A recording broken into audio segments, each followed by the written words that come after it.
فرمایا حضرت ابو بکر صدیق فرماتے ہیں پہلے 1000 پھر 3000 پھر 5000 فرشتے آئے اور جوک در جوک فرشتے آئے. کہتے ہیں سرکار ساری رات روتے رہے, ساری رات. تیرے صرف اسلحے سے ہی اللہ کی مدد نہیں آئے گی, تو نے ایٹم بم بنا لیا اور توفیق عید کی نماز کی بھی نہیں, اس سے تھوڑی مدد آئے گی. میرے مصطفیٰ کریم سید عالم صلی اللہ علیہ وسلم نے فرمایا, امت کو درس دیا, اسلحہ بھی جمع کرنا, طاقت بھی اکٹھی کرنا, صفیں بھی بنانا, اپنے اندر اتحاد بھی پیدا کرنا, لیکن اگر تم نے کفر پر غلبہ حاصل کرنا ہے تو اس کے لیے خدائی مدد کی ضرورت ہوگی. اگر تم سے اللہ کی مدد روٹ گئی تو جتنے مرضی اسلحے جمع کرتے پھرو, جتنی مرضی طاقتیں اکٹھی کرتے پھرو, جس قدر مرضی تم ایٹم بم بناتے پھرو, جب خدائی مدد ہی تمہارے ساتھ نہیں تو کیسے نظام چلے. تو حضرت ابوبکر صدیق فرماتے ہیں ساری رات, حتیٰ کہ میں بے چین ہو گیا. حضور سجدے میں تھے تو میں حضور کے اوپر لیٹ گیا. میں نے کہا محبوب بس کریں, اٹھ کے دیکھے تو صحیح میرے اللہ نے کتنی مدد نازل فرما دی ہے. صبح رسول پاک تشریف لائے. صحیح مسلم, ابو داؤد, کتابوں کے نام یاد رہیں گے. حضرت انس بن مالک حدیث کے راوی ہیں, کہتے ہیں حضور اٹھے اور ایک دن پہلے چھڑی لے کے میدان میں آئے. ایک دن پہلے اٹھے, دیکھو میرے محبوب کے علم کی شان. میرے اعلیٰ حضرت فرماتے ہیں اور کوئی غیب تم سے نہا ہو بھلا جب خدا ہی نہ چھپا رہا, اور کوئی غیب تم سے نہا ہو بھلا جب خدا ہی نہ چھپا رہا. تم پر کروڑوں درود. اور ہمارے ایک شیخ تھے علامہ تحسین رضا صاحب رحمۃ اللہ علیہ, ان کا بڑا خوبصورت شعر ہے. وہ فرمایا کرتے تھے علم غیب رسول کے منکر اس حقیقت کو بھول جاتے ہیں, غیب مانا کہ راز ہے لیکن راز اپنوں سے کب چھپاتے ہیں.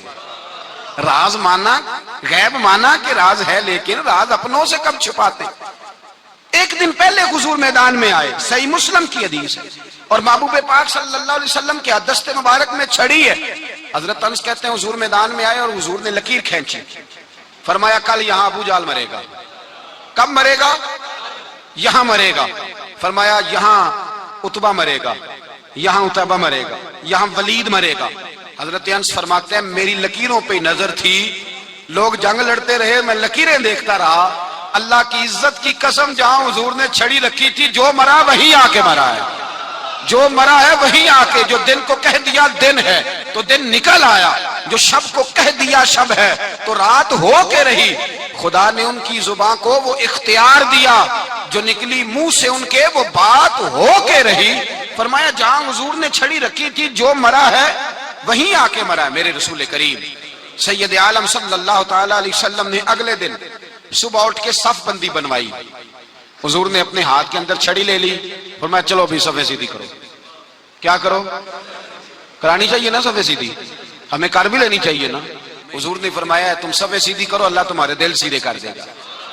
تو یہاں سیدھے کرانے والے ہوتے ہیں, کرنے والا.